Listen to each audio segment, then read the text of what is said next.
그들이 여리고에 이르렀더니 예수께서 제자들과 허다한 무리와 함께 여리고에서 나가실 때에 디메오의 아들 맹인 거지 바디메오가 길가에 앉았다가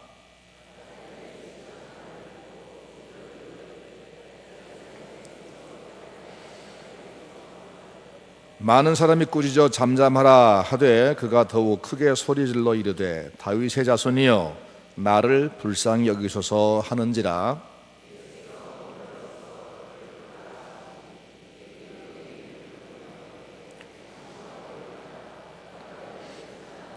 맹인이 겉옷을 내버리고 뛰어 일어나 예수께 나오거늘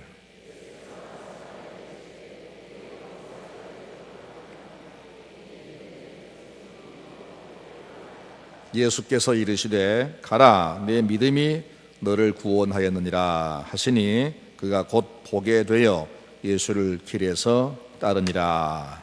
아멘. 오늘 밤의 제목은 구원이 무엇인가? 구원이 무엇인가? 오늘 새벽에 읽은 말씀의 후반부입니다. 소경이고 거지인 바디메오는 예수님이 지나가신다는 말을 듣고 달려 나와서 예수님이 가는 쪽을 향해서 소리 지릅니다. 제발 나를 불쌍히 좀 봐주세요. 제자들이 가로막습니다. 이놈아 시끄러워. 누군데 감히 네가 그래. 그러나 그는 굴하지 않고 계속 죽자하자 외쳐댑니다. 달려가면서 외칩니다. 그러자 예수님께서 머물러 서서 그를 데려오라. 그래서 그가 예수님 앞에 왔습니다. 예수님 물으십니다. 내가 너에게 무엇을 하여 주기를 원하느냐? 소경이 아주 분명하게 말합니다. 주여 보기를 원합니다. 그는 소경이요 거지입니다. 그에게 필요한 것은 돈도 필요할 겁니다. 먹을 것이 생기면 먹고 없으면 굶었기 때문에 위장도 아마 안 좋았을 겁니다. 여기 보니까 앉아서 구걸했다. 늘 한자리에 앉아 구걸하니까 다리도 상할 수 없을 겁니다. 그러니까 그에게는 건강도 구할 필요가 있을 것이고 돈도 구할 필요가 있었겠지만 정말 중요한 것은 핵심적인 것은 눈 뜨는 거였습니다. 그래서 주여 보기를 원하나이다. 군더더기가 없습니다. 만약에 그가 정말 자기한테 필요한 것이 눈 뜨는 것이다라는 것을 인식을 했을지라도 그것을 보통 사람에게나 어떤 정치인에게 가서 그걸 요구했더라면 백날 얘기해봐야 소용이 없습니다. 하지만 그 문제를 해결할 수 있는 주님께 그 말씀을 했다는 사실이 중요합니다. 예수님이 그 말 들으시고 가라 네 믿음이 너를 구원하였다 말씀하는 순간에 즉시 눈을 떠서 주님을 그날 그 시에부터 따랐다라고 되어 있습니다. 이 소경의 경우에 구원이 뭐지요? 눈을 뜨는 것, 그러죠? 눈 뜨는 것이 이 사람에게는 구원이었습니다. 오늘 우리 성도들에게는 공통적인 구원이라는 것이 있습니다. 우리의 구원은 무엇일까? 이 하우링 나는 걸 좀 잡을 수 없나요? 소리가 삑삑 나는데. 우리가 예수님에게 요구하는 구원이 무엇일까? 사람이 무엇인가를 말하고 어떤 동작을 취할 때는 뭔가를 원하기 때문에 그렇습니다. 거지가 아무 말 없이 손을 이렇게 내미는 그 손짓에는 한 푼을 좀 달라는 그런 의도가 담겨 있는 것이고, 총총걸음을 치면서 아침에 출근하는 그 직장인의 마음 속에는, 그 발걸음 속에는 내가 열심히 일을 해서 인정도 받고 승진도 하고 돈도 벌어야겠다, 이런 요구가 그 발걸음에 담겨 있는 것이고, 총각 처녀가 서로 마주보는 눈길 속에는 나만을 사랑해달라, 그런 요구가 들어있는 것이죠. 4월 초파일 날 되어서 저 절간으로 올라가는 아낙네들의 마음 속에는 가족에 대한 건강과 평안을 구하는 마음들이 들어있습니다. 주일마다 교회로 모이는 성도들의 마음 속에도 하나님의 사랑을 받고 싶다, 하나님의 은혜를 받고 싶다, 더 크게 말하면 구원을 얻고 싶다, 이런 의미가 있습니다. 그런데 아무리 좋은 것을 구할지라도 그 상대가 그걸 줄 만한 능력이 없는 상대한테 가서 구한다면 헌일이죠. 저 대구 팔공산의 갓바위한테 가서 백날을 빌어봐도 그 갓바위가 시험에 합격을 줄 수 있는 건 아니고 1월 1일 날 저 동해안에 가서 돋는 태양을 향해서 아무리 1년 운수를 기원해 봐야 그 태양이 우리에게 뭘 줄 수 없는 것이고, 그러죠? 상대가 그것을 줄 수 있을 때 구해야 의미가 있는 것이죠. 저는 지난해 쌍둥이 손자를 얻었습니다. 요즘에 그놈 보는 재미가 얼마나 좋은지 모릅니다. 끄떡하면 자랑하고 싶어서 견딜 수가 없습니다. 지금도 핸드폰 속 원하면 보여드리겠는데 푼수가 될 것 같아서 못 보여드립니다. 네, 할아버지가 손자한테 바라는 것은 다른 거 없습니다. 뽀뽀 한번 해주면 최고입니다. 걔가 줄 수 있는 것은 그거밖에 없습니다. 직장의 말단 직원이 사장한테 바라는 것은 나를 인정해주고 나를 승진시켜주고 나를 월급을 더 주었으면, 그 상사가 사장이 줄 수 있는 것은 그것입니다. 환자가 의사 앞에 바라는 것은 내 병을 완전하게 제대로 진단해주고 치료해달라는 것이 환자가 의사에게 바라는 것입니다. 우리가 누구에게 무엇을 부탁한다면 그 상대가 과연 그런 능력을 가지고 있는가에 대해서 알아야 됩니다. 그럼 우리가 누구한테 왔습니까? 천지의 주제, 역사의 주관자 여호와 하나님이십니다. 그분은 전능하신 능력자이시고 고생하며 사는 우리 인생을 정말로 불쌍히 여기는 분이십니다. 자비함이 가득한 분입니다. 그분의 능력에는 제한이 없습니다. 그것을 전능이라고 부릅니다. 그분에게는 생명도 건강도 지혜도 모든 것이 그분에게서 나옵니다. 가장 높으신 분이고 가장 두려운 분이면서도 우리를 가장 사랑하고 불쌍히 여기는 분입니다.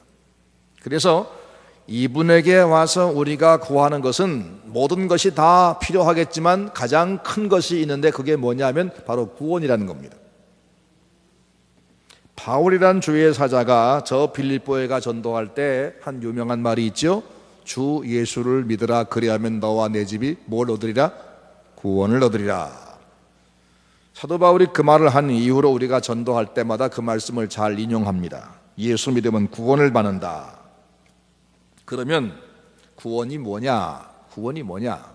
대체 구원이 어떤 것이기에 예수 믿는 사람들은 구원을 하고 있느냐? 예수 믿는다는 것, 신앙생활 한다는 것은 기독교 진리를 따라서 내가 고상하게 산다는 정도의 차원을 넘어섭니다. 질병을 치료받고 내가 건강한 생활한다, 그런 정도를 훨씬 넘어섭니다. 윤리적으로 고상한 사람이 된다, 그런 정도를 훨씬 넘어섭니다. 이걸 다 포함하지만 그걸 더 넘어서서 새로운 삶의 기회를 얻고 새 능력을 얻어서 새 사람으로 사는 것입니다. 기독교에는 우선 치유가 있습니다. 6, 70년대 한국교회에는 신유은사 받은 분들이 많이 있었습니다. 제가 신부했던 강경제일교회도 유명한 현신의 권사님이 계십니다. 그분이 거기 출신입니다. 지금도 선교지에서는 놀라운 기적이 계속됩니다. 근데 신기하게 교회가 막 들어간 곳에, 선교가 막 시작되는 곳에 기적이 더 많습니다.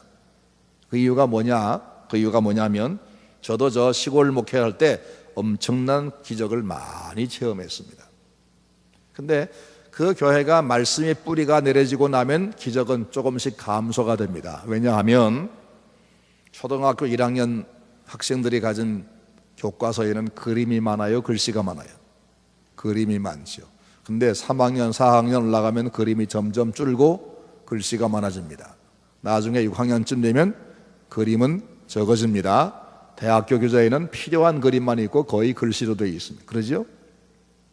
말씀이 뿌리 내리기 전에는 하나님의 말씀 가지고는 잘 모르니까 하나님이 기적을 보여주십니다. 많이 보이십니다. 그래서 복음이 들어간 초창기에는 기적이 많은데 지금도 이 지역의 어느 동네에 만약에 복음 들어가지 못한 동네가 있어 거기 처음으로 복음 증거되는 곳에는 기적이 더 많을 수밖에 없는 겁니다. 교회는 세상에서 고치지 못한 불치병자가 낫는 기적이 얼마든지 있습니다. 하나님이 지금도 살아계시고 하나님의 능력이 변함없기 때문에 그건 분명히 맞습니다. 마지막 날 밤에 거기에 대해서 좀 더 구체적으로 말씀드릴 겁니다. 하지만 교회가 그 일에 주력하게 되면 그 교회에 나오는 성도가 육신의 건강이 굉장한 이슈가 되어버리고 거기에 초점을 두기 때문에 교회의 본질을 바라보지 못하고 참된 구원을 잃기 때문에 교회가 거기에 주력하는 것은 바람직하지 않습니다. 교회는 세상의 병원을 대신하기 위해서 세운 기관이 결코 아니기 때문입니다. 교회에서 병자가 고쳐지는 것은 하나님의 긍휼 때문이고 하나님의 말씀이 참으로 하나님의 말씀이다 라는 증명을 위한 것이지 교회의 목적이 병자 고치는 게 아닙니다. 또 기독교에는 놀라운 교육이 있습니다. 한국의 근대 교육은 기독교가 시작한 게 맞죠? 배재, 이화, 연세학교가 다 교회가 세운 기관, 선교사가 세운 기관들입니다. 전주의 신교육도 서문교회를 바탕으로 한 저 기존 신흥학교 통해서 전주의 신교육이 시작됐습니다. 세종대왕이 발명한 한글도 처음에는 언문이라 그래서 쓰지도 않았습니다. 그런데 성경이 한글로 번역되어 반포되므로 한글이 사용되기 시작을 했고, 그리고 지금 한글은 세계 최고의 과학적인 문자이고 세계 최고의 기록문화유산으로 남게 되었습니다. 이게 바로 기독교의 공이기도 하고 한글 성경의 덕이기도 합니다. 더 중요한 것은 교회는 인생의 근본이 뭐냐, 어디서 왔으며 어디로 가느냐, 무엇을 해야 되느냐, 인생의 목적이 뭐냐, 가장 중요한 것을 가르치는 교육기관입니다. 서문교회 경로대학이 다음 주부터 시작됩니까? 다음 주인가요? 다 다음 주인가요? 근데 어떤 권사님이 경로대학이라고 하지 말고 선교대학원이라 하자, 그런 제안을 하신 것을 제가 봤습니다. 일리가 있었습니다. 경로대학 그러면 뭐 뻔한 일이죠. 곱게 늙자, 희망 가지고 살자, 그런 얘기겠죠. 그런데 선교대학원 그러면 인생의 목적은, 하나님이 우리를 창조한 목적은 하나님의 복음을 전하고 그 영광을 선포하기 위한 것이니까 학문 자체가 다를 수밖에 없겠죠. 근데 이름만 가지고 내용은 없으니까 그동안 이름을 바꿨던 모양인데, 그 권사님의 말씀도 일리가 있다, 그런 생각했습니다. 교회는 인생의 존재 이유가 뭔지, 나아갈 방향이 어딘지 오늘 아침에 말씀했지만 정말 중요한 것을 가르치는 그런 교육기관입니다. 그러나 교회는 그런 교육 자체를 위해서 존재하는 것은 아닙니다. 세상의 모든 학교를 폐지하고 교회에서 교육을 대신하는 것이 아닙니다. 교육보다 훨씬 큰 목적이 교회에 있습니다. 그 다음에 교회에는 윤리가 있습니다. 불교에도 10계명이 있는데 살생하지 말라, 간음하지 말라, 두말하지 말라, 어리석지 말라, 뭐 이런 이 10가지 계명이 있습니다. 살생과 살인 차이점이 뭔지 압니까? 살생은 모든 생명체는 가치가 똑같다는 데 출발한 것이고, 살인하지 말라는 말씀은 다른 짐승은 우리에게 먹을 수 있으나 사람은 하나님의 형상인 거로 그 생명의 주인이 관리하는 것이 내가 관리하는 것이 아니라는 겁니다. 다른 겁니다. 도둑질하지 말라는 말도 내용은 겉은 뭡니까? 겉모습은 같아 보이지만 불교에서의 도둑질 말하는 것은 남의 재산을 훔치지 말라는 것이고, 성경에 말씀한 것은 모든 소유권의 주인이 하나님이라는 것을 말하는 겁니다. 하나님의 것이다. 사람이 만든 종교 윤리는 남에게 해를 끼치지 않으면 그건 잘하는 겁니다. 도둑질하지 않는 것, 간음하지 않는 것, 남을 속이지 않는 것, 살인하지 않는 것, 남에게 해를 끼치지 않는 것, 그것은 충분히 잘하는 겁니다. 원수 갚지 않고 원수를 용서해주면 그건 정말 잘하는 겁니다. 구약율법에도 눈은 눈으로 이는 이로 갚으라 그랬습니다. 그걸 동해보복법이라 그러는데, 해를 받은 만큼만 갚지 더 이상 갚지 말아라는 겁니다. 근데 중국 영화 옛날 보면은 어떻습니까? 원수를 갚고 그 원수가 그 원수를 갚고 대대손손 원수 갚다 맙니다. 율법은 그것은 못하게 하는 겁니다. 그런데 예수님은 그걸 훨씬 뛰어넘은 말씀했습니다. 원수를 사랑하라. 내 원수가 줄이거든 먹이고 목이 마르거든 마시게 해줘라. 내가 원수를 지금 갚지 아니해도 언젠가 또 원수를 증오한 마음이 생길 것이다. 차라리 내 원수가 줄이면 먹이고 목말라 하거든 마시게 해줘라.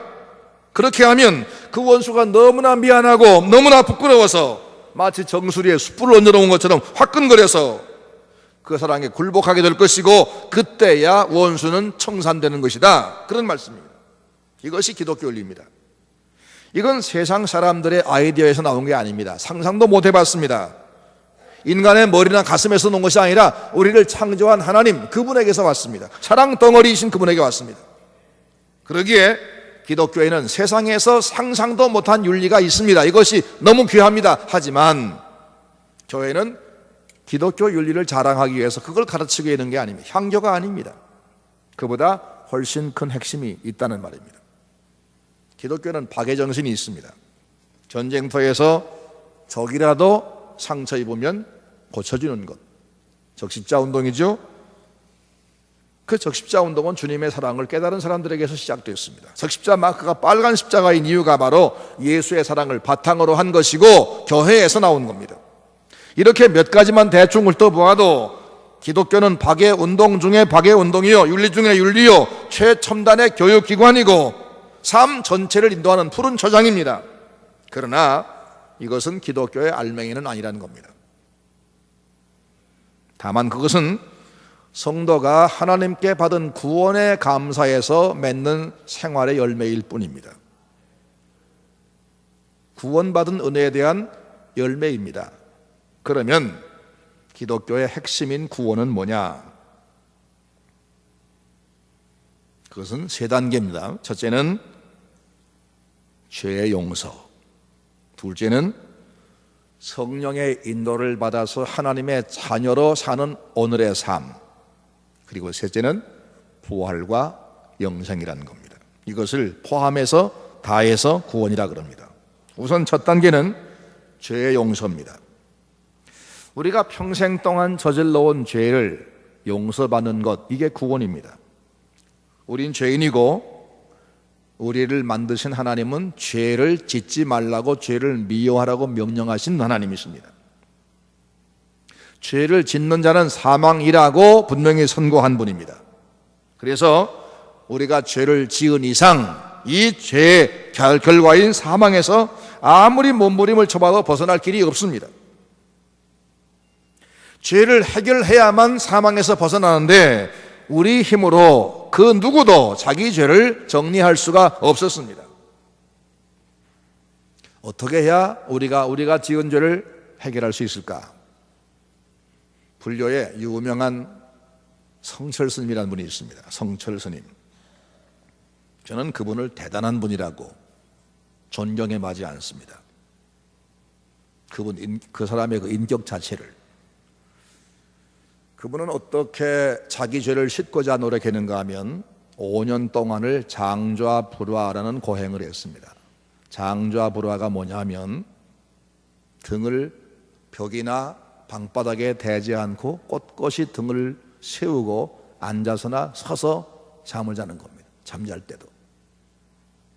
우리가 몇 시간만 밖에 나가 일하고 움직이면 벽에 기대고 싶고 눕고 싶은 건데 5년 동안을 벽에다가 땅바닥에 방바닥에다가 등을 대본 적이 없답니다. 여러분 가능하겠습니까? 세상에서 그런 고행 한 분이 또 있을까요? 근데 그분이 그걸 해냈다는 겁니다. 뭐 때문에? 그렇게 해야 내가 죄를 짓지 않고 내가 지은 죄를 씻을 수 있지 않겠나, 그런 생각 때문이 있습니다. 또 그것뿐 아닙니다. 10년 동안을 동구불출이라는 고행을 했습니다. 자기 집 우란에서 10년 동안 밖을 나가본 적이 없습니다. 안에서만 생활했어요. 밖에 나갔다가 행여나 범죄할까 봐서. 인간적으로 참 대단한 분입니다. 존경스러운 분입니다. 근데 그분이 그렇게 산 분이 마지막 죽음 앞에서 최후의 발언을 했습니다. 그걸 불가에서는 열반송이라 부릅니다. 그 열반송 내용이 뭔지 아십니까? 내가 일평생 수많은 남녀 무리를 속여서 내 죄가 수미산을 넘는도다.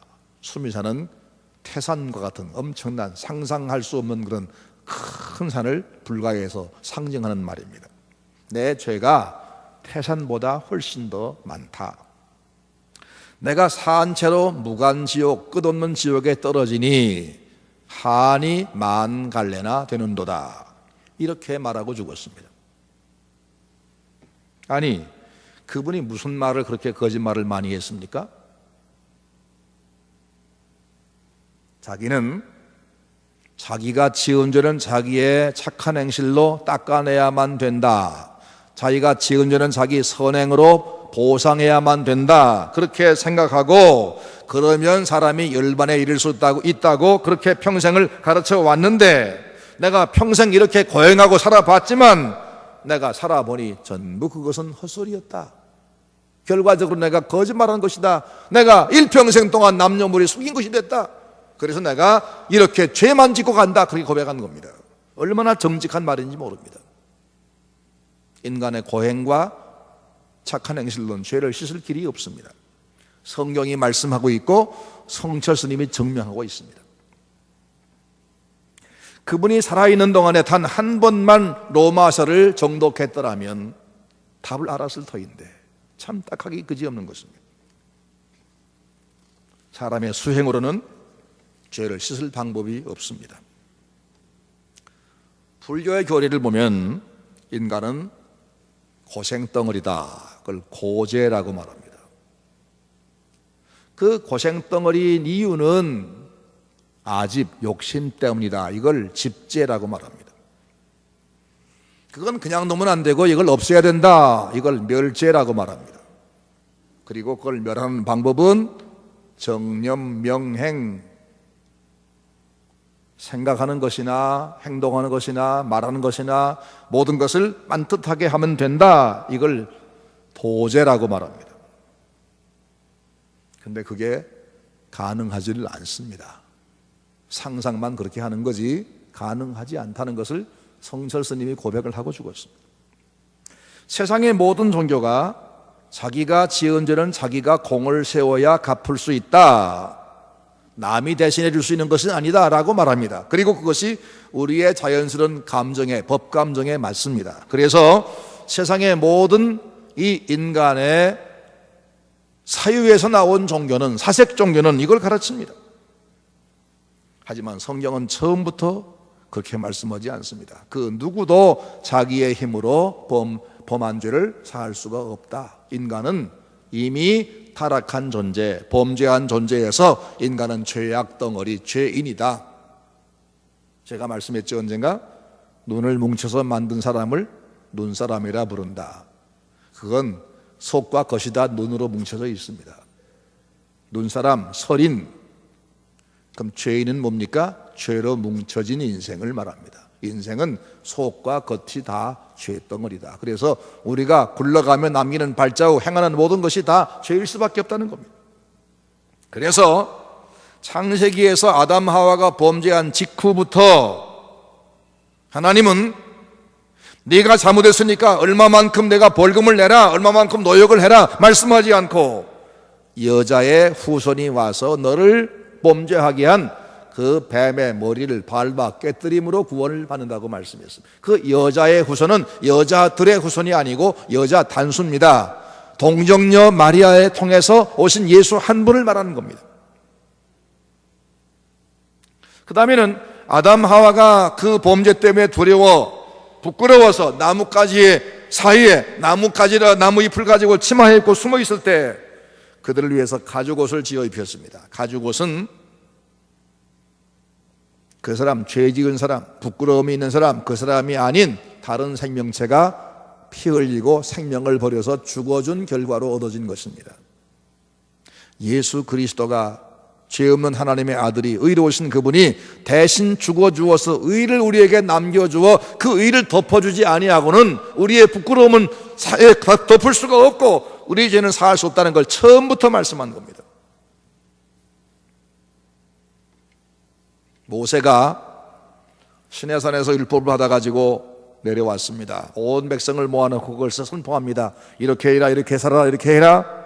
온 백성이 아멘, 아멘, 우리가 그 말씀대로 준행하겠나이다 라고 했습니다. 그때 하나님 어떻게 하신지 압니까? 소를 잡아서 그 피를 양푼에 받아다가 그 피를 그 백성에게 뿌려라. 그렇게 거듭 말씀했습니다.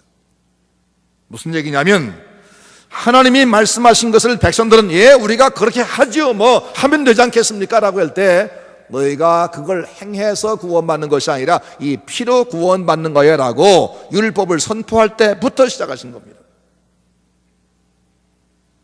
6월절에 이스라엘 백성이 구원받은 것은 그들이 저 애굽 사람보다 삶이 나아서가 아니라 어린 양을 잡아 그 피를 문에 바르고 그 고기를 구워 먹기 때문입니다.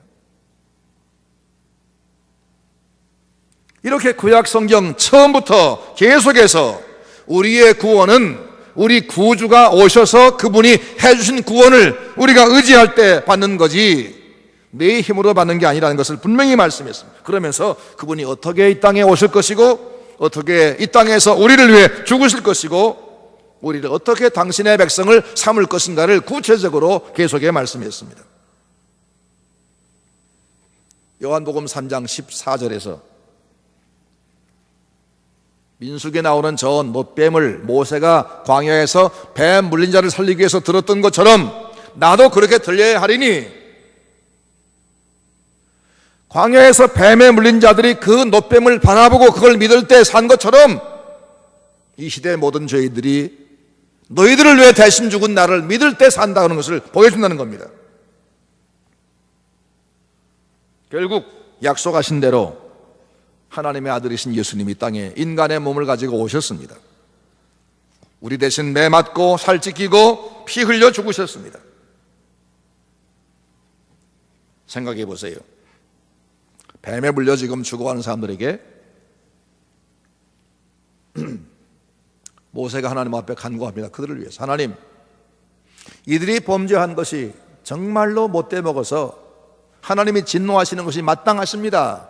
이들의 죄는 이 광야에서 다 죽어야 마땅합니다. 그러나 하나님, 하나님의 그 권능으로 저 애굽의 노예 생활에서 건져내셔서 홍해를 갈라 여기까지 오게 해놓으시고 여기서 이들의 죄를 탓하여 여기서 이들의 죄 때문에 멸해버리신다면 이들의 죄행에 대해서 모르는 저 이방 사람들이 여호와 하나님의 능력이 부족해서 애굽의 손에서는 구원했지만 홍해를 건너기까지는 했지만 결국은 하나님의 역부족으로 광야에서 죽이고 말았다고 하지 않겠습니까? 하나님의 명예를 위해서 용서해 주세요 했더니 하나님이 그 모세의 기도를 들으시고 한 가지 방법을 내셨습니다. 그게 뭐냐면, 그렇다면 너희 백성을 물어 독이 오른 그 뱀, 그런 뱀 모양을 노쇠로 만들어서 높은 장대에 매달고는 외쳐라. 누구든지 뱀의 독이 올라서 죽는 사람마다 이 놋뱀을 보면 산다고 하나님 말씀하셨다.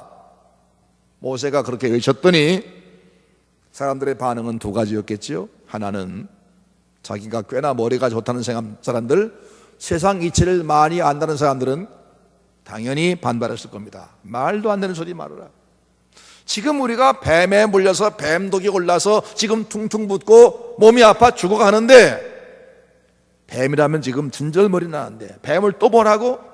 게다가 여기 내가 지금 아파 죽겠는데 저기는 저 아마득히 보이는 저 뱀을 본다고 그게 내한테 무슨 주사줄로 연결된 것도 아니고 어떻게 그 뱀을 본다고 봤다고 해서 낫겠느냐? 말도 안 된다. 이치야 마는다. 그리고 고개를 돌린 사람마다 죽었습니다.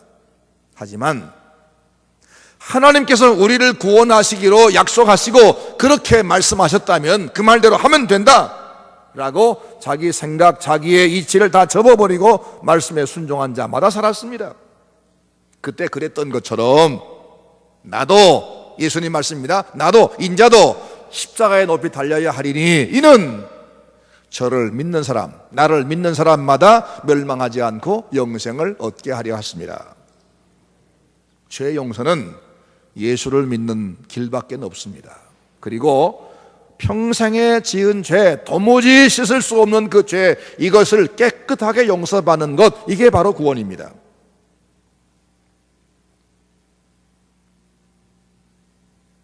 그런데 그것은 예수를 믿으면 되는 겁니다. 놋뱀을 바라만 보면 살았습니다.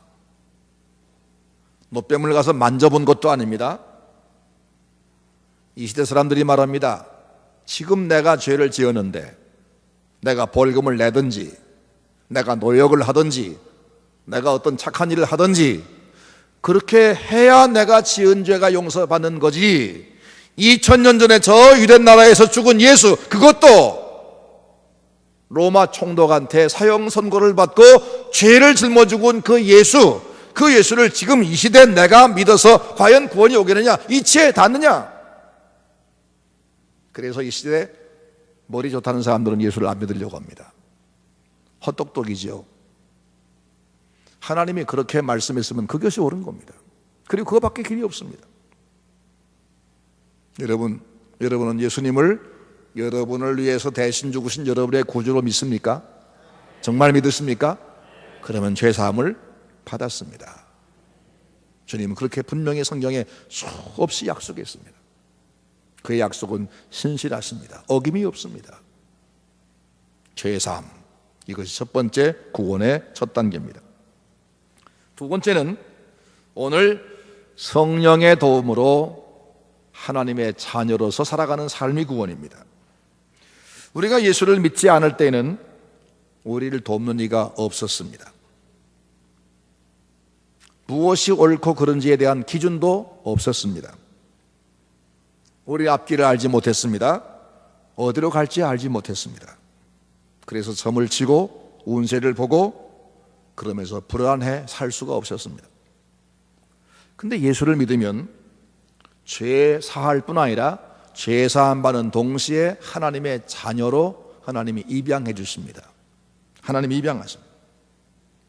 그래서 예수를 믿어 죄 사함 받은 그에게 당신의 영을 넣어서 하나님의 아들의 영을 주심으로 하나님을 아빠라고 부르게 해주신다고 성경은 말씀합니다. 로마서 8장 16절, 성령이 친히 우리 영과 더불어 하나님의 자녀인 것을 증거하시나니, 자녀이면 또한 상속자 곧 하나님의 상속자요 그리스도와 함께한 상속자니 우리가 그와 함께 영광을 받기 위하여 고난도 함께 받아야 될 것이니라 라고 했습니다.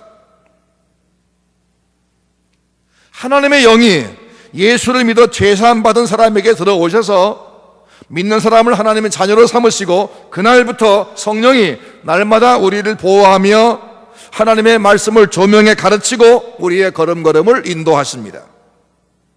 하나님이 나를 인도하십니다. 나를 보호하십니다. 그래서 지나간 세월 동안은 생각한다는 것이 죄만 생각했고 한 것이 죄만 지었던 우리인데, 이 성령이 우리에게 오셔서 우리를 보호하고 가르치고 인도하신 날부터는 우리가 선을 생각하게 되고 선을 행할 수 있는 사람이 된다고 말씀하셨습니다. 죄인이 하나님의 자녀가 되어서 성령의 보호와 인도를 받으며 오늘 하나님의 자녀답게 살아가는 오늘의 삶, 이것이 바로 구원입니다.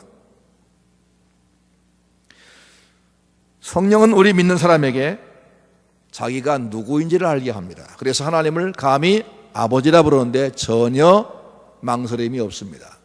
하나님 아버지. 여러분, 자연스럽습니까? 어색합니까?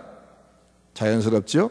그게 바로 누가 도우신 거냐면 성령이 도우신 겁니다. 믿으십니까?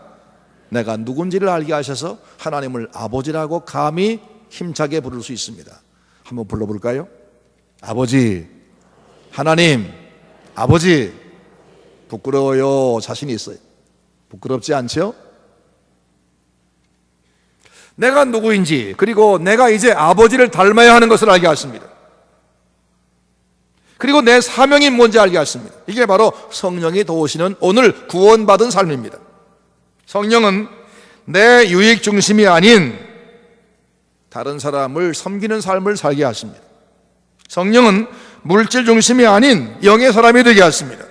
성령은 현실에만 집착하지 않게 하시고 내세의 마음을 두게 하십니다. 성령은 감사하게 하고 사랑하게 하고 피차 섬기게 만드십니다. 바로 이런 삶에서 내 만족이 오고 행복이 오고 이 땅에 평화가 오는 겁니다. 이렇게 사람들이 성령의 도우심 받아서 하나님의 자녀로 살기 시작하면 바로 거기에 하나님의 나라가 이루어지는 겁니다. 그런 사람을 바탕으로 세상의 문화, 세상의 사상, 교육, 정치가 변하는 겁니다. 이것이 바로 현실의 구원입니다. 오늘 내가 성령에 이끌려서 그분의 다스림 받으며 하나님의 자녀답게 사는 삶, 이것이 바로 현실의 구원입니다. 이런 사람에게는 죄 사함 받고 오늘 성령의 인도 받으며 하나님의 자녀로 사는 그 사람에게는 세 번째 단계의 구원이 있습니다. 그것이 뭐냐면 바로 부활과 영생이라는 겁니다. 부활이 뭐지요? 죽은 사람이 다시 사는 겁니다. 믿어지십니까? 다 믿습니까? 진짜 같아요? 증명할 수 있어요? 성경은 확실하게 그리고 아주 자주 우리에게 부활, 영생을 말씀하셨습니다. 그리고 그것을 믿는 것이 사실은 기독교의 핵심입니다. 하나님은 왜 우리에게 부활을 약속했을까요? 세상 살면서 새들을 보고 부러워하면서 나도 한번 날아보고 싶다. 그러니까 얘야 한번 내 소원이나 한번 이루어봐라 하고 한번 펄떡 날게 했을까요? 아닙니다. 부활하게 하는 이유는 부활한 몸을 가지고 살 곳이 준비되어 있기 때문에입니다. 그곳을 천국이라고 성경은 말씀했습니다. 몸은 그가 사는 환경에 최적화되어 있습니다. 다윗은 그것을 진화라고 하지만 성경은 하나님이 그렇게 창조했다고 말씀합니다. 배춧잎에서 기어가는 벌레는 길쭉합니다. 다리가 수십 개인데 제가 몇 개인지 못 세어봤습니다. 징그러워서 세기가 싫습니다. 좌간 많습니다.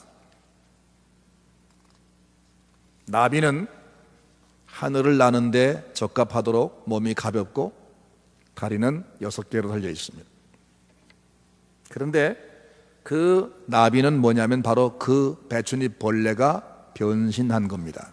같은 생명인데 하나님이 몸을 바꿔주셨습니다. 믿으십니까?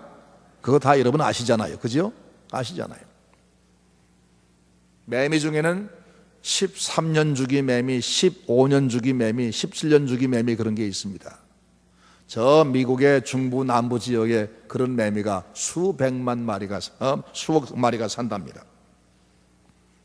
그 매미가 13년 주기 매미를 예를 들면 13년 동안을 땅속에서 군뱅이로 살다가 13년이 딱 되면 일제히 땅속에 있던 수백만 마리의 군뱅이가 기어 올라옵니다.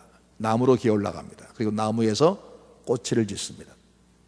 그리고 이틀쯤 지나면 거기서 등줄기를 탁 터뜨리고 매미가 되어 나옵니다. 그 매미가 되어가지고 한 2주간을 살다가 알을 낳고 죽습니다.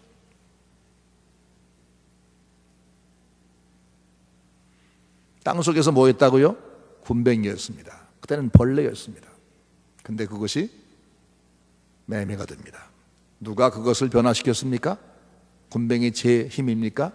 그걸 만드신 창조주가 그렇게 변신을 주셨습니다. 곤충 세계에 그것은 얼마든지 많습니다. 올챙이로 사는 시간보다 개구리로 사는 기간이 더 깁니다. 그것처럼 우리가 오늘 이 땅에서 이 몸을 가지고 사는 것보다 부활체로 사는 기간이 길 것을 성경은 말씀했습니다. 그걸 영생이라고 말씀했습니다. 영생. 종교의 기능은 크게 2가지입니다. 하나는 현실에서 위로를 주고 격려를 주고 바른 삶을 안내하는 현실에 관한 가르침이고, 둘째는 내세를 약속하는 내세 소망입니다. 근데 다른 종교 그 어디에도 어떤 종교에도 내세에 관해서 명확하게 가르쳐주고 증거하는 종교는 없습니다. 1000번 절하면 부처님이 실눈 한번 이렇게 떠본다, 그런 전설 같은 얘기를 믿고 그 소문 믿고는 1000번 절하고 나서 몸살을 앓습니다. 석가모니나 공자가 극락이나 천국을 약속한 적이 있나요? 그런 구절을 읽어보신 적 있습니까? 그런 것을 모른다고 써있는 구절이 있어도 그것을 약속한 구절은 없습니다. 그런데 성경을 보면은 너무나 확실하게 말씀합니다. 내가 너희를 위하여 처소를 예비하러 가노니, 가서 너희를 위해서 거처를 예비하면 내가 다시 와서 너희를 나에게로 영접하여 나 있는 곳에 너희도 있게 하리라. 거기서 세 가지를 약속합니다. 첫째는 내가 너희를 위해서 영원한 거처를 준비하겠다. 첫 번째입니다. 두 번째는 내가 너희를 데리러 오겠다. 세렘의 약속입니다. 세 번째는 와서 너희를 데려가서 함께 살겠다. 그런데 우리는 그 나라에 들어갈 자격이 없습니다. 우선 지금 이 몸은 유한한 몸, 7, 80년이면 끝나게 된 몸입니다. 이 몸 가지고 영생할 수가 없습니다. 이 몸은 병드는 몸입니다. 썩을 몸입니다. 죽을 몸입니다. 게다가 우린 죄인입니다. 이 몸은 지금 이 지구에 살기에 최적화되어 있습니다. 발바닥이 납작하고 우리의 중력을 견딜 만한 그런 구조로 만들어져 있습니다. 그러죠? 이 지구에 살도록 최적화되어 있습니다. 그런데 이 지구에 최적화되어 있는 이 인생, 이것을 천국과 살 수 있는 자격을 우선 갖추게 하려면 죄를 씻어야 되니까 그래서 오셔서 대신 죽어주신 것이고, 거기 나 혼자 내 힘으로 갈 수 없으니까 그분이 데리러 오시는 것이고, 그리고 거기 가서 살 새 몸, 거기에 최적화된 몸을 주는 것, 그게 바로 부활이라는 겁니다. 부활은 천국에 가서 살 새 몸을 만들어주는 것, 이게 부활입니다. 예수님 다시 오시는 그날에 이미 죽어서 무덤에 묻혀있던 사람들은 천국에 합당한 새 구조로, 새 몸으로 부활을 하고, 그때까지 살아남아 있는 사람들은 순식간에 호련히 변화해서 그 나라의 최적화된 몸으로 변신하리라고 말씀했습니다. 왜? 하나님 나라에서 하나님과 함께 영원히 살기 위해서는 거기에 필요한 몸이 필요하기 때문에, 거기에 살 몸이 필요하기 때문입니다. 바로 이것이 부활과 영생이라는 겁니다. 여러분, 너무나 신비해서 믿기가 어렵습니까? 신비한 일이 한두 가지입니까? 하나님 하신 것은 너무나 신비합니다. 강낭콩 심었는데 싹이 나올 때는 강낭콩이 나오지 않습니다. 다른 모양의 새싹이 나옵니다. 노란 통보리 심었는데 나올 때는 뾰족한 파란 새싹으로 나옵니다. 그것처럼 성경은 말씀하기를 이 썩을 몸, 이 욕된 몸, 이 약한 몸으로 심고 강한 몸, 거룩한 몸, 새로운 몸으로 부활한다고 말씀했습니다. 장구벌레라는 것은 물속에 살 때는 거식벌레라 그래서 다른 곤충들, 물고기를 잡아먹는 그런 벌레였습니다. 근데 그것이 제 기간이 다 지난 다음에 하나님이 변신을 시킬 때 어떻게 하느냐? 물풀을 타고 올라와서 거기 잠깐 동안 꼬치를 지었다가 그것이 잠자리가 됩니다. 잠자리가 하늘 하나 멋진 날개, 전혀 물속에 있던 벌레일 때는 전혀 상상도 못했던 몸으로 변신하는 겁니다. 물속에서의 삶을 끝내고 이제는 물 밖에 살아야 되기 때문에 그 물 밖에 살 몸으로 최적화되어 하나님이 바꾸신 겁니다. 배춧잎 기어다니던 그 벌레는 배춧잎에 붙어있기 좋도록 여러 개의 발이 달려 있습니다. 그 벌레는 배춧잎을 갉아먹고 거기 살도록 최적화된 몸이 되어 있습니다. 그때는 배춧잎이 그의 세상이었습니다. 근데 하나님이 그걸 바꾸실 때 다리는 다 생략하고 6개만 남기십니다. 그리고 몸무게는 가볍게 하시고, 그리고 하늘날 날개를 새로 만들어 달아주십니다. 하나님이 그 곤충에게 새로운 기회와 새로운 몸을 주신 겁니다. 누가 주셨다고요? 하나님이 그 곤충에게 새로운 기회와 새로운 몸을 주어서 새 삶을 살게 하신 겁니다. 곤충은 평생 동안 알과 벌레와 그 다음에 성충으로 몸을 3번 바꿔 삽니다. 똑같은 생명인데, 그거 바로 그놈인데 알이 서로 엉겨 붙도록 동그란 결정체 같이 알로 있다가 나뭇가지에 갉아먹도록 그렇게 또 최적화된 몸을 갖고 있다가 그 다음에는 하늘을 날도록 하나님이 몸을 3번 바꿔주셨습니다. 똑같은 생명인데 그가 사는 환경에 따라서 하나님이 그 환경에 적합한 몸으로 바꿔주었습니다. 이게 다 누가 한 것이냐? 창조주 하나님이 하신 일입니다. 우리 아버지가 하신 일입니다. 믿으십니까? 세상에 신비한 것 투성입니다. 올챙이가 개구리가 됩니다. 근데 외모만 변하지 않습니다. 내부에도 변화가 생깁니다.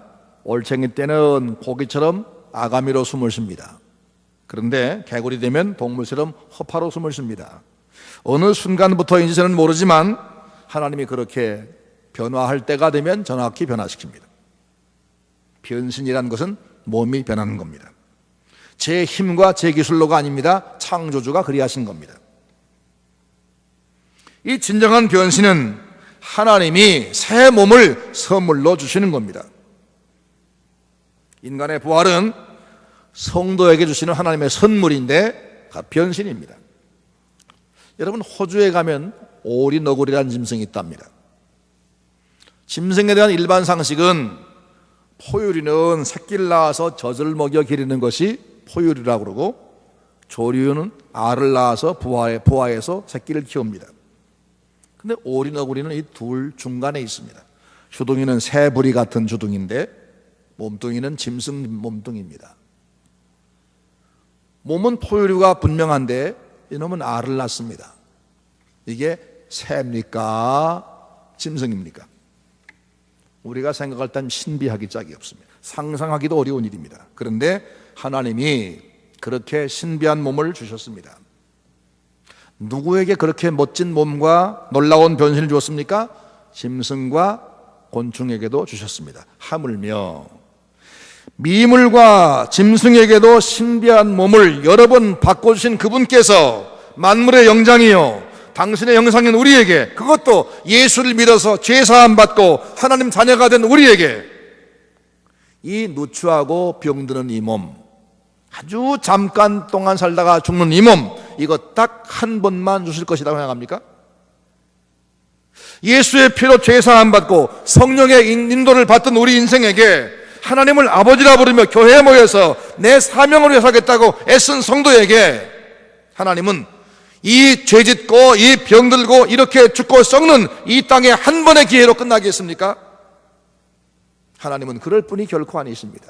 그리고 그분이 약속하시기를 내가 너희를 위해서 거처를 준비하고 내가 다시 와서는 그 거처에 맞는 몸을 바꿔 가지고 너를 데려가겠다고 말씀했습니다.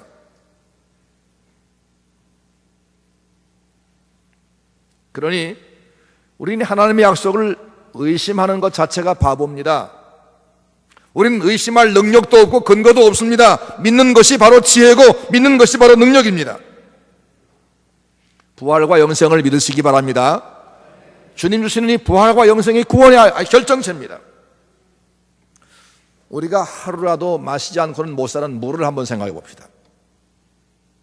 그건 언제나 H2O라는 이 분자식을 가진 것인데 기온이 영하 이하로 떨어지면 딱딱한 돌덩어리 같은 얼음이 되고 영상으로 올라가면 출렁출렁 그릇 따라서 모양 바뀌는 물이 되고 그것이 100도 이상이 되면 수증기로 돼서 눈에 안 보이게 다 증발해 버립니다. 분자가 바뀐 거 아닙니다. 똑같은 물인데 환경 따라 물은 계속해서 변신을 합니다. 물에 열을 가하면 수증기가 됩니다. 남비에 물을 담아서 가스레인지에 올려놓고 따다닥하고 불을 켭니다. 조금 지나면 스르르 하고 물이 끓기 시작합니다. 얼마 지나면 서서히 증발돼서 얼마 되는 한 방울 남지 않고 다 사라져 갔습니다. 아무리 고집이 센 물도, 혹 물 중에 고집 센 물이 있다고 칩시다. 아무리 고집 센 물도 난 끝까지 물로 버틸 거야 라고 버티지 못합니다. 불과 물과 세상을 만드신 하나님이 정하신 법칙이 물에 열을 가하면 수증기가 되도록, 증발되도록 정했기 때문입니다. 우린 그걸 보면서 야, 신비하다 신비하다 그러면서 보고만 있은 분이 있습니까? 당연하게 그것을 받아들이고 우리는 그렇게 사용해 왔습니다. 자연 세상 만물 중에도 하나님의 약속을 증명하는 것들이 수없이 많습니다. 물그릇 밑에 불만 다가와도 물이 변하는 것을 우리가 날마다 보았는데, 우리 몸을 만드신 창조주가 우리에게 영원한 영생의 기회 주겠다고 말씀한 그분이 우리를 데리러 다가오시는데, 우리가 무슨 재주로 무슨 능력으로 부활하지 아니하고 그냥 버티겠습니까? 그분이 변화시키는데 우리가 어떻게 변하지 않겠습니까? 얼마나 명확합니까? 이렇게 분명한데도 불구하고 사람들이 이걸 믿지 않으니까 부활을 성경은 뭐라고 말씀하는가 하면 비밀이라고 말씀했습니다. 고린도전서 15장 51절 말씀, 보라 내가 비밀을 말하노니 우리가 다 잠잘 것이 아니요 마지막 나팔에 순식간에 홀연히 다 변화하리니 죽은 자들이 썩지 아니할 것으로 다시 살고 우리도 변화하리라. 여러분, 오늘 밤 내가 다시 한번 이 비밀을 말합니다. 사람의 생명은 일회용이 아닙니다. 하나님이 다시 살리시고 새로운 기회를 주시고 그 새로운 기회에 맞는 새 몸을 주신다고 성경에 수없이 약속했습니다. 다시 살리되 이렇게 다시 병들고 다시 갈등하고 다시 범죄는 이 몸이 아니라 하나님과 함께 영원히 살 완전한 몸으로 변화시킨다고 말씀했습니다. 이것이 약속하신 구원입니다. 이렇게 예수의 공로를 믿어서 지난날의 죄를 사함을 받고 오늘 하나님의 아들 성령의 도우심으로 날마다 그의 보호와 인도받으며 당당하게 하나님 백성으로 제 사명 감당하며 사는 것, 그리고 그러다가 주님 오실 때 부활해서 영원한 세계에 들어가는 것, 바로 이 세트를 다 합하여 구원이라고 하는 겁니다. 이 구원이 기독교의 핵심입니다. 그래서 교회에 병 고치는 기적도 놀라운 윤리도 놀라운 교육도 있지만 그것들보다 오직 십자가만 전가하는 겁니다. 그래서 바울은 말하기를 나는 예수의 십자가 외에는 다른 건 알지 않기로 했다 그랬고, 내가 지난날 자랑했던 모든 것을 배설물로 여겼다고 말씀한 겁니다. 여러분 모두에게 이 구원을 확실히 믿고 구원받은 자처럼 사는 여러분 되기를 주의 이름으로 축원합니다. 그럼 어떻게 구원을 받느냐? 구원은 너무나 커서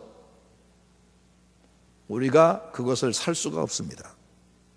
우리 노력으로 그걸 얻을 수가 없습니다. 오직 하나님의 선물로만 받을 수가 있습니다.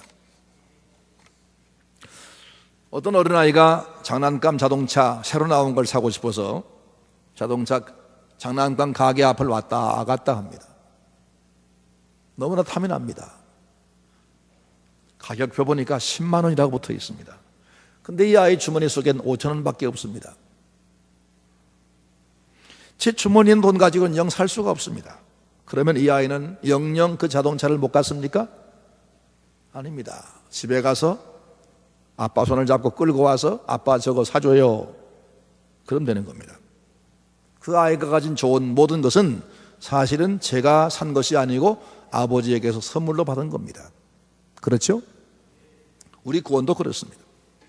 우리 힘으로 얻을 수 없는 거지만 예수님을 나의 구주라고 믿는 사람에게 하나님은 구원을, 이 세트를 선물로 주십니다. 믿으시기 바랍니다. 에베소 2장 10절에 말씀했습니다. 너희가 믿음으로 말미암아 구원을 얻었나니 이것이 너희에게서 난 것이 아니요 하나님의 선물이라. 너희 행위에 난 것이 아니니 이는 아무든지 자랑하지 못하게 하려 함이라. 믿기만 하면 이 구원의 선물을 거저 받는 겁니다. 오늘 여기 모이신 사랑하는 성도 여러분, 나는 죄덩어리로 뭉쳐진 존재, 난 죄인인 것을 인정을 하고 오직 예수님만 내 구주란 사실을 확실히 믿으며 고백을 하셔서 죄 사함을 받으시고 이제는 내 안엔 주의 성령이 오셔서 내가 하나님 자녀가 되었으므로 난 이제는 변화된 신분답게 이 땅에서 내가 사명을 감당하기 위해 살리라 각오하고 사시고 나에게 부활과 영생의 기회가 다가오고 있다, 틀림없다, 이 사실을 기억하면서 오늘 현실에만 집착하지 아니하고 소망을 가지고 희망 가운데 용기 있게 사는 여러분 되기를 주의 이름으로 축원합니다. 세상에 어떤 고난이 와도 그것 때문에 고난하지 말고 우리에게 약속된 이 미래의 소망 때문에 날마다 기뻐하는 소망의 삶을 우리 모든 성도가 누리시기를 주의 이름으로 축원합니다.